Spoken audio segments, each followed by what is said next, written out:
Well, a bit of a bed of roses for India at the Rose Bowl in Southampton. The first game that they've played, they've had to wait a week for it. But it was, I think, well worth the wait for fans and everybody on the pitch as well, winning against South Africa. But the very fact that on My 11 Circle presents Cricbuzz Live, we have none of the experts, or one anchor and two experts on the My 11 Circle expert couch, shows that while it was a foregone conclusion in a sense, it was a bit of a tough workout. We couldn't get the exact over. India had to be stretched till the 48th over. I guess, gentlemen, you'd have to say that sort of sums it up, because while India won, and it was almost something that you knew that was going to happen, but it was a workout. Definitely was. I think you have to give credit to the South Africans for the way they bowled. At least in the first 15-20 overs, I thought they bowled very, very well. I think Rohit Sharma would be very happy to have batted those many balls as he did. And I'm pretty sure that given how the boys went today, some of them will be really happy. Some of them will want to improve from where they are, for sure. And you'd also want to tick boxes like, you want to tell yourself in a 9-match series that you will have situations where, yes, Virat Kohli may be the icon of the team and the captain, but if he's not there, Shikhar Dhawan hasn't given you a great start. Yep. Can you still get through unscathed? And I think they answered that. Yes, Rohit Sharma, of course, yes, because, see, they're just coming back from the IPL. You play on flat, slower pitches, small boundaries, but this is different. A spongy bounce, you got Rabada bowling at you, 145 k's per hour. Big ground. Big ground, it was going to be different, and they knew that. That's why Shikhar was trying to take some time, and same with Virat Kohli, but unfortunately they got out, but Rohit Sharma recovered very well. A bit of hiccups initially. That first chance I would always go back to that drop from du Plessis at the slip. But then it was Rohit Sharma. If Rohit Sharma is striking only 84, having played 144 deliveries and scoring 122 runs, you can figure out how tough was it just to be out there at the Southampton and on the spongy pitch. Of course, naturally, he is also, along with being man of the match, our My 11 Circle MVP, which is the most number of points that any player picks up in your My 11 Circle team. And there it is, 122 not out of 144 balls. It's, of course, the runs you score, along with a few bonus points for 4s and 6s. I'm not going to get into what our teams had at the moment because we want to keep the show nice and upbeat for the moment, Robin. So I'm not. Let's not get into how we did. Let's change the topic. Let's talk about how classy Rohit Sharma was. To be honest, absolutely. I mean, what Mohammad Kaif touched on right now was the fact that he was striking at around 80. But the fact is, if you look at that score, that's the kind of strike rate you needed. Yeah, absolutely. What he did wonderfully is the fact that he allowed that initial phase, that 15 overs to go by. He respected the bowlers and the areas that they were bowling. He respected the conditions, and that's why he was able to bear fruit, to the plan that he had. And he practically held one end up for the side, stitched up a partnership with every wicket that came in. After every wicket that fell, he made sure he stitched up a partnership, which is essential when you're chasing down a score. And it's happy days for Rohit Sharma. From the IPL to here, he's carrying that form on. And there's something about him when he plays for India. I think he just knows that it's going to work for him and he's going to do really well. And I think he's got that formula right when he opens the batting for India. And what he'll also enjoy, I mean, you talked about the chance that almost fell to Faf du Plessis. But the fact is he was uncomfortable early on, but he rode the storm. And that's the thing. You don't want it to be all, I did say bed of roses, but it wasn't a bed of roses. No, a tough pitch to bat on. We saw when Indian bowlers bowled, batsmen were struggling. Spongy bounce, awkward bounce from 4 meter, 6 meter area. Ball was actually taking off. So it was not easy at all. And Rohit Sharma realized that because having seen their batters, how they were batting, their bowlers, how Bumrah and Bhui is their bowling, you can actually adapt or plan your inning how you're going to be batting in that pitch. But like first game, he had to spend time at the crease, very conservative, proper test match inning. If you ask Rohit Sharma, go and play test match and get us 100, he would be batting like that he did today. 144 But Rohit Sharma balls. would prefer to play test matches in a blue shirt. I think we would prefer that. No, when he- But I'm sure he prefers batting in Test match in whites only. But just adding on to what Kefba is saying, I think if you look at our top order batsmen, everyone we didn't go out there and look to score runs immediately. You know, they understood what the wicket is going to do. They understood the conditions and were very respectful to that. Even Virat Kohli, when he batted, he made sure that he really respected that phase, which was very critical. You know, you need to see off that hard ball, that hard new ball, so that you can actually score runs. And you know, we thought it was going to be a piece of cake, but he was more on the button than we were. And you know, it was a comprehensive win in that sense.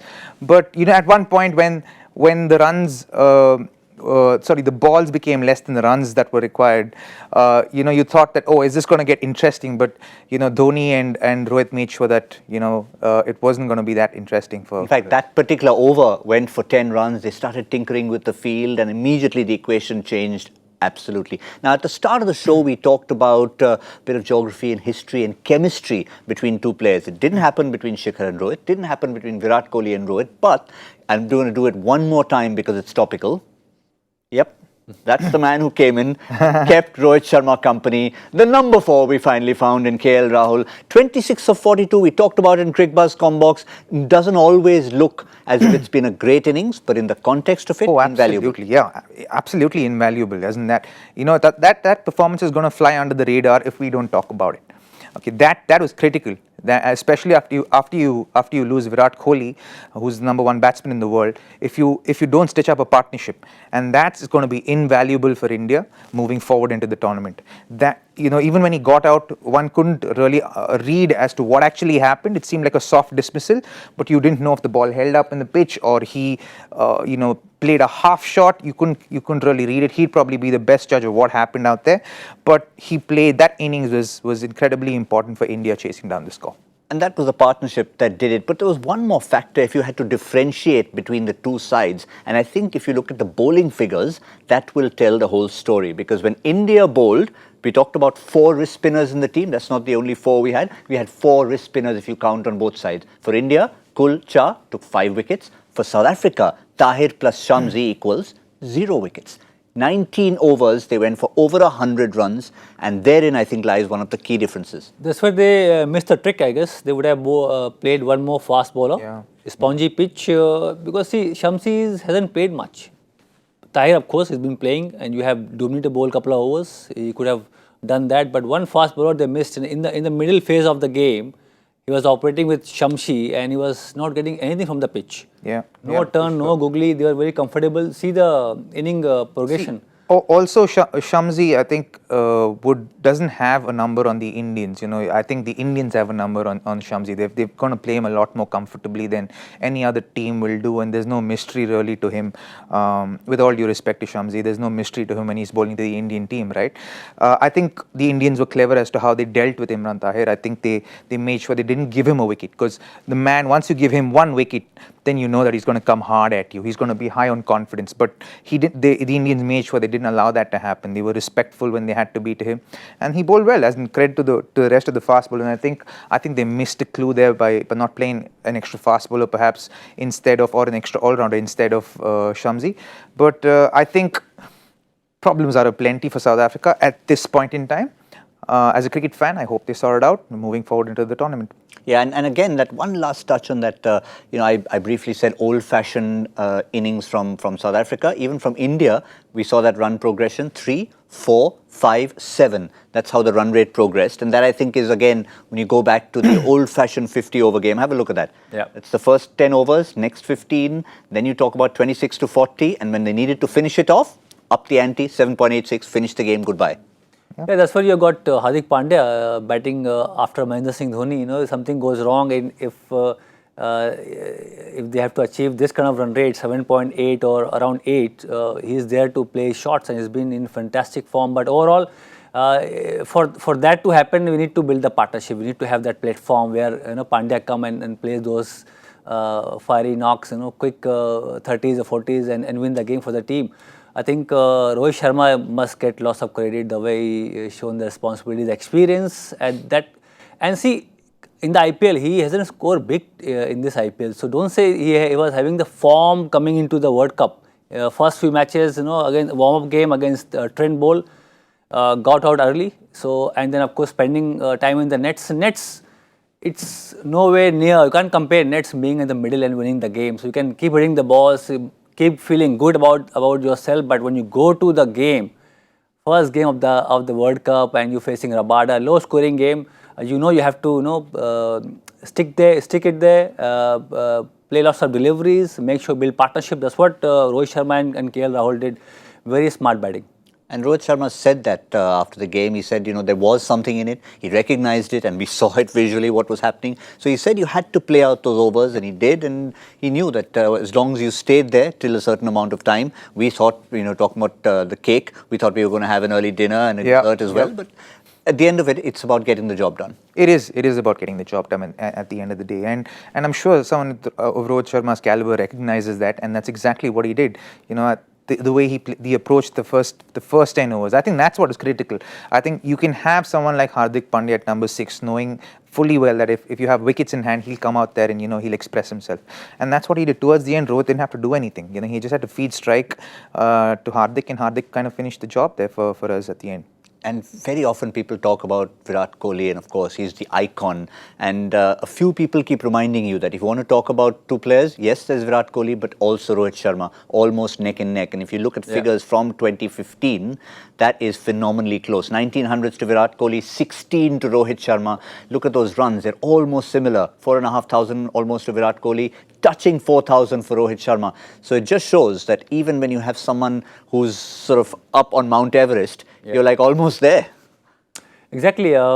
See the average, 63 after the World Cup. So we talk about, like you spoke correctly about Virat Kohli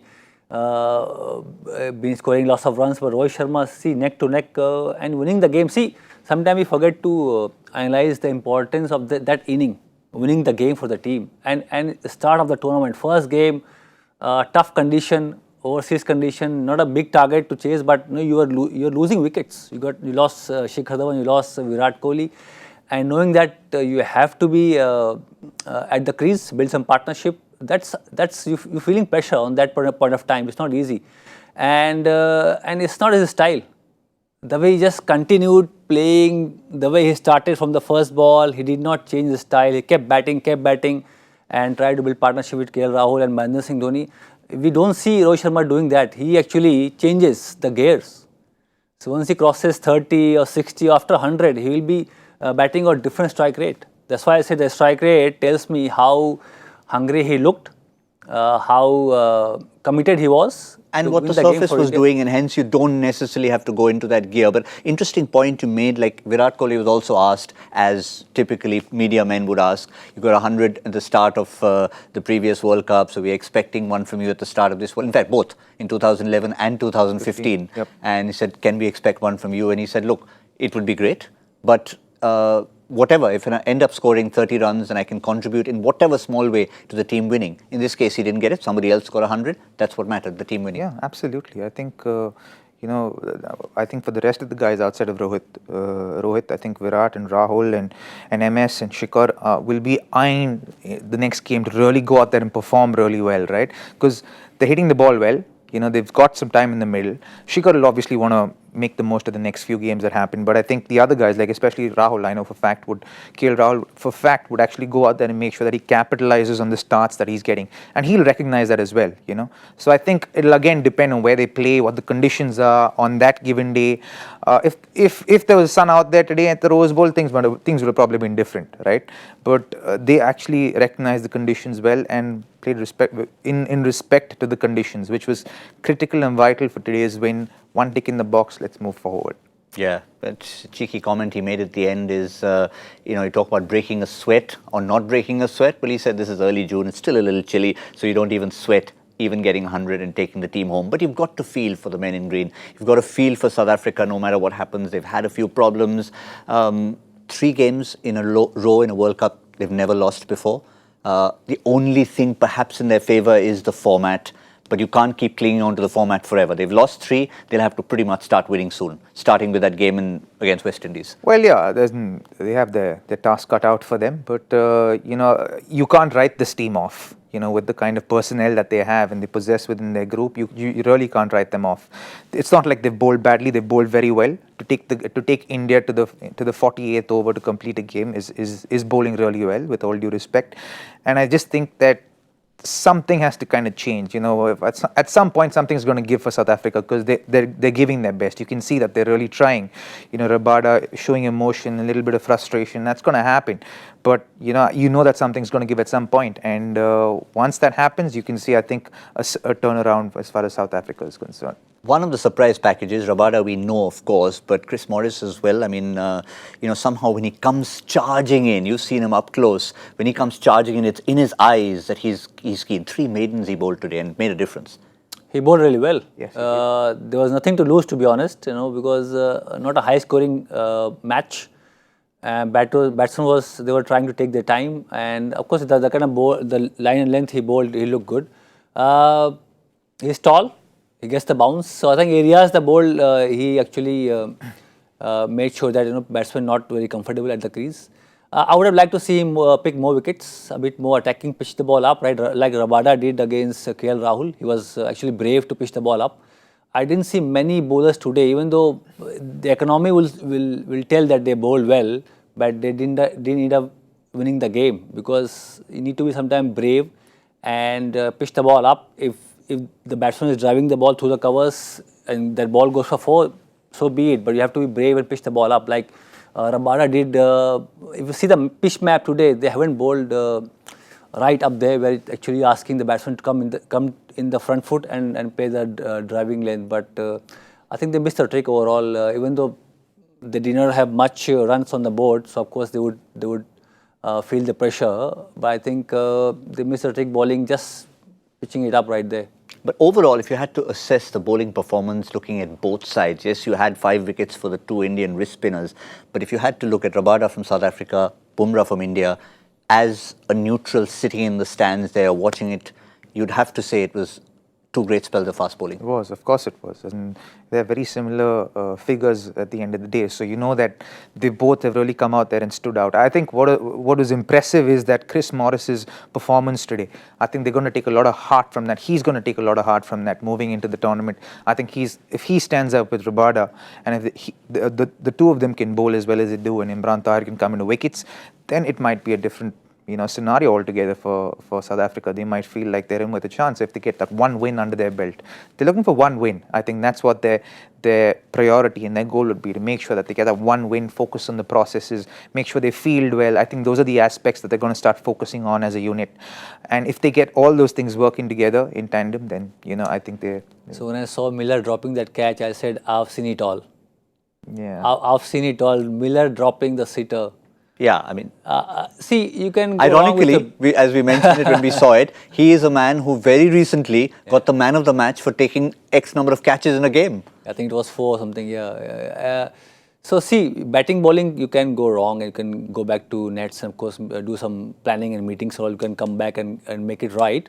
But I've never seen South African fielding the way they did today. In the previous matches also, Rabada dropping catch at the deep fine leg, easy ones. They are fumbling. They've not been sharp in this tournament. So that's probably, I've never seen South Africans doing committing mistakes in the fielding department. See, bowling, batting, I can still understand, because it's the early days of the tournament. Though they have lost 3, you have to really come back hard and win a couple of matches in a row to be in this tournament.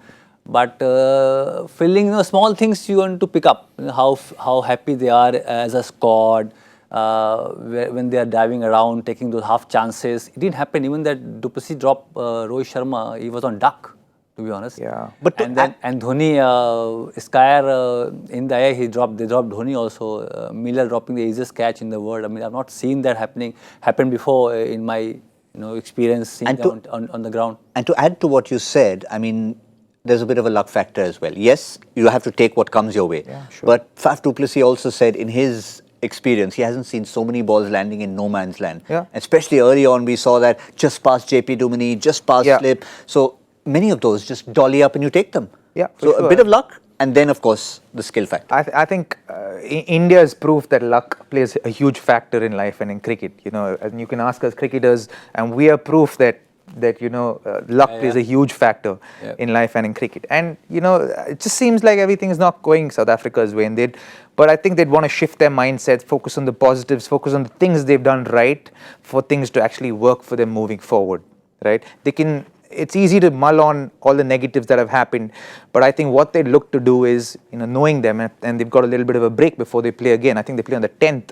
They're going to use these next few days to make sure that they bring themselves out of that mind space that they're in right now. They find themselves in right now, and you know, reach a place where they feel at least neutral or a little bit positive, and you know, doing small things right. You know, I think when things are not going your way, it's about, you know, breaking down goals, processes, so that, and making it as simple as possible. You know, maybe for bowlers, you break it down as to how many dot balls you want to bowl in a spell, or how many dot balls you want to bowl in each of the 10 overs. Batsmen can talk about building partnerships. How many partnerships do you want in the game? How many wickets do you, and set smaller goals for yourself and achieve those goals. And those small goals will help you, you know, just build confidence within the group. And if they rally around themselves, I think they can bring the best out of themselves. For sure. Certainly can. And of course, Faf du Plessis admitted that he missed Lungi Ngidi a lot, because Dale Steyn, of course, ruled out, but Ngidi was probably sitting there in the sidelines, frustrated, looking at the overhead conditions, how he could have contributed. Do we have an idea as to what is Ngidi's injury? Is it his grade 1, grade 2? Is it a grade 1 hamstring? Grade 1 hamstring? That should take about 10 days. 10 days is what we're told. 10 days to 2 weeks, before he can actually bowl 10 overs again. So you know that he's not going to be available for the next 2 games at least. You know, given that he's missed 2 days, as in he got the injury 2 days before this, and then he's got a game, he missed this game, then probably the next one and the next one, and then before he comes back in again. So they'll have to figure out. Yeah, but just to sum it up again, we started the show by saying that it was a tough workout, and I think the one word Virat Kohli has used, apart from saying that Jasprit Bumrah operating at a different level, was challenging. He said we had a long wait, and it turned out that our opening encounter was challenging, and I think he'll take that. He'd much rather take that than have something where he didn't have a workout. Yeah, good game for India, because it was not easy, even for the bowlers, because if they had conceded more runs on the board, they would have been struggling, because 250 plus run on this pitch, it would have been tough for the batters too. But the way Bumrah bowled, the way Chahal bowled, Bhuvi was good with the new ball. Even though I would like to see Bhuvi getting more wickets with the new ball. Same with Shikhar, get some runs on the board. Kohli will come good. We all know that how good Kohli is. Kuldeep looked good. So overall, it was a good game for most players. Even Hardik Pandya had to come out and face those crucial moments, in the game, because that will calm the nerve. Just being out there in the middle, finishing the game, it will help. Small things like, even Kedar Jadhav bowled a few overs, so all 11 players in a sense. Everyone got to look in. Yeah, everyone got to look in, and that's what's important, right? As when you look at the overall perspective of the tournament and for India as a unit, in their first game after waiting a week, everyone got to look in. Everyone got time in the middle. Everyone got to perform a particular skill, and I think they'd be very happy with that. And I think it's a good workout in the first game. Moving forward to Australia in the next game, I think they'd be happy with what they've got in the first game. Yep. Yeah, we've seen situations before in long tournaments where there's a team who are doing so well. I mean, think of the Sunrisers Hyderabad with the top 2 doing so well. Suddenly you come up with a challenge 4 games into the tournament. Oh, number 5 hasn't even batted much. You'd much rather have a situation where everybody nice and early has had a go. 100%. 100%. Especially in the format such as this, you want everyone to have a go from time to time. Otherwise, in pressure situations, you suddenly feel like you're asking too much out of someone who hasn't gotten too much time in the middle. And some nice catches at the slip cordon. Rohit Sharma took sharp catches today. So good catch, because in this condition, early summer in UK, you'll see with the new ball, the slip's going to be in the game most times, with Bumrah and Bhuvnesh operating with the new ball. Kohli took blinder. Kohli catch was outstanding. Apparently, he said it hurt him for 15 minutes after that. Possibly. It's very, very cold. Yeah, it's very, very cold. As in, people don't, when you're watching on television, it's hard to really understand how cold it is. But it's freezing out there, right? And then when that ball hits you, when that new hard ball hits you on your fingers, and it's going to ache for a while. I was really impressed with the way Bhuvi bowled, the pace at which Bhuvi bowled. He was bowling as quick as as quick as Bumrah today, and that is fantastic for India. Isn't all that's missing now is that little bit of swing that we see from Bhuvi, and you think once he gets that going, you know that batsmen are going to be. We've ticked enough boxes, so I think Yes. India will be happy with ticking those boxes.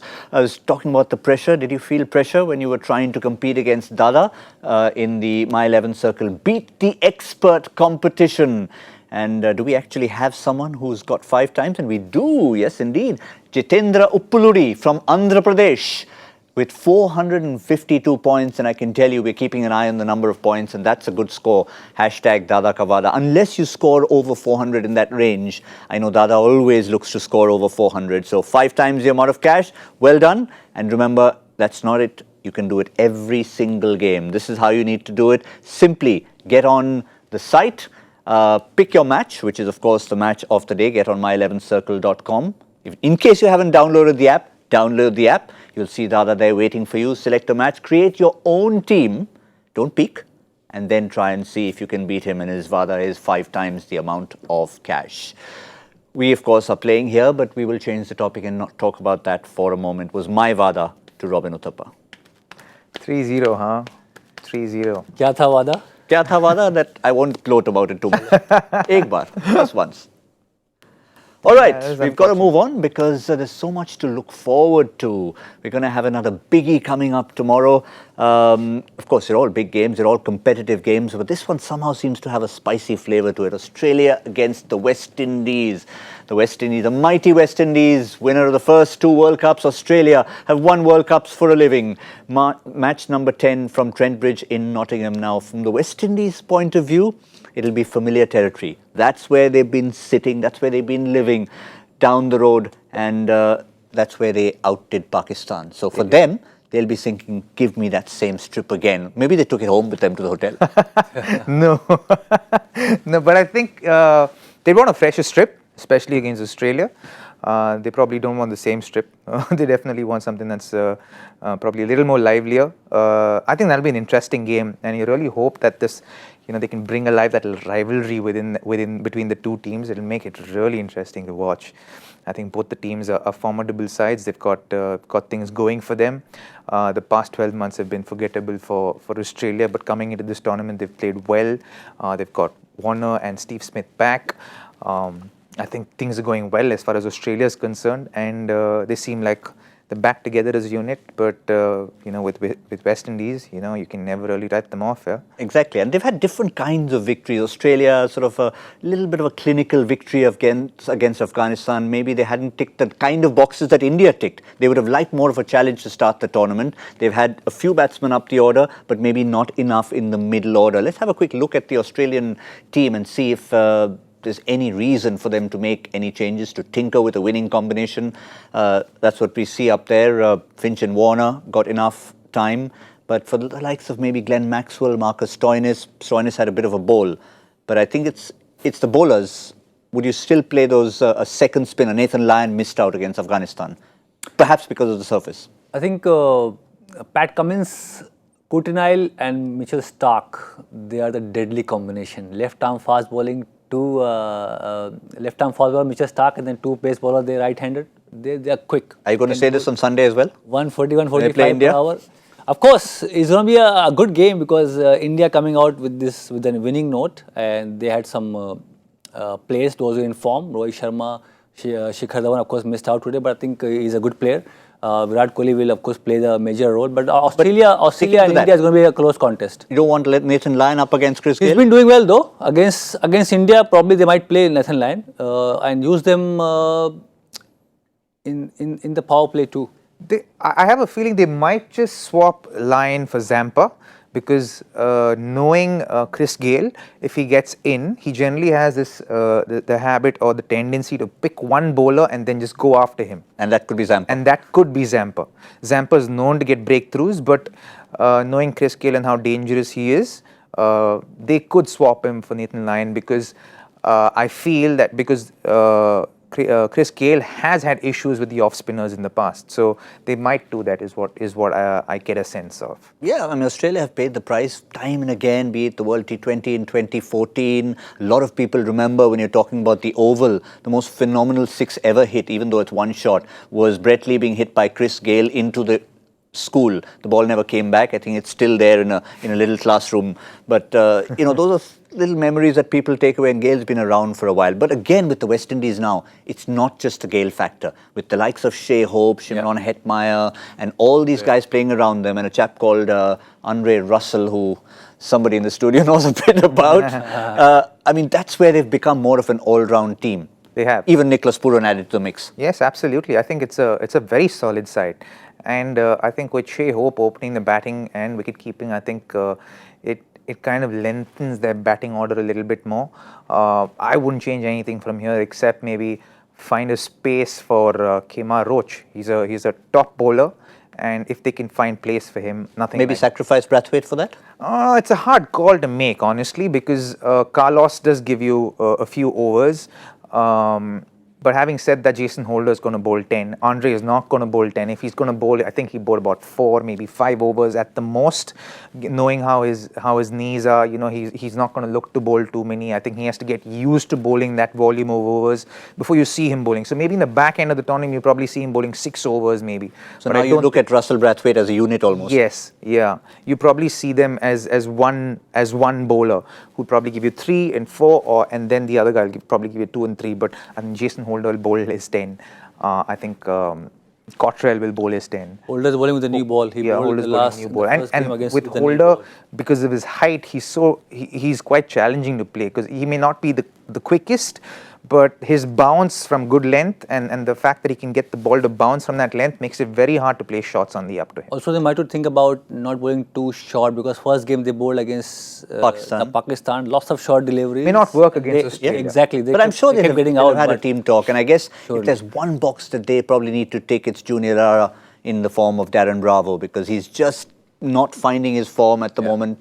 And, they want him to come to form at number 3. Most experienced player, I think. I was seeing his number of matches he's been playing for like many years and didn't get going. First match he got out cheaply, and he had to, of course. He did seem a little out of sorts the way he got out. He got like beaten for pace, and he was a little late on the ball and nicked it.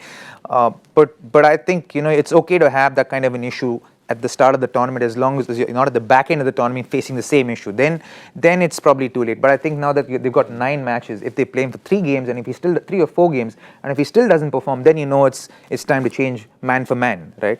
And they can act with the batting that they have and with the ability that they have as far as batting is concerned. They bat very deep. They can actually add an extra bowler instead of Darren. Absolutely. They can also do that. They have the luxury to do that.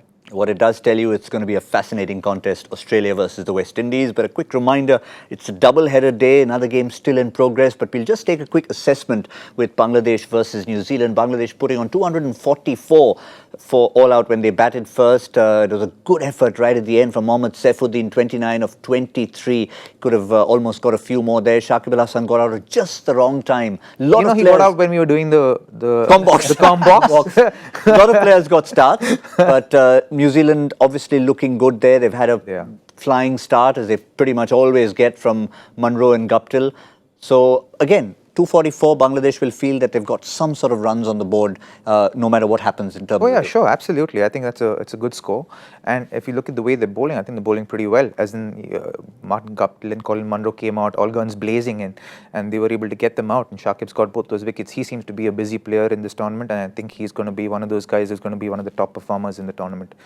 Because he's been working really hard. I met him during the IPL, and he was saying that I've worked really hard on my game. He was he was not upset about missing too much, because he said that the SRH personnel were looking after him well, and he had his coach come over and he was training with them, and he was training with his coach with the SRH crew, and he felt that his preparation for the World Cup was really, really solid, and you can see with his performances right now that he's doing really well for himself, and that's good. I know it's early days, but just to put you on the spot, at this stage, looking at the way New Zealand have played so far, in a game and a half sort of, are they your favourites for that number 4 spot? Yes. New Zealand? They will be in the semi-finals. New Zealand. Because they have a very good captain, they don't have superstars, but they play as a unit, Yeah. play as a team. So they all contribute at different stages.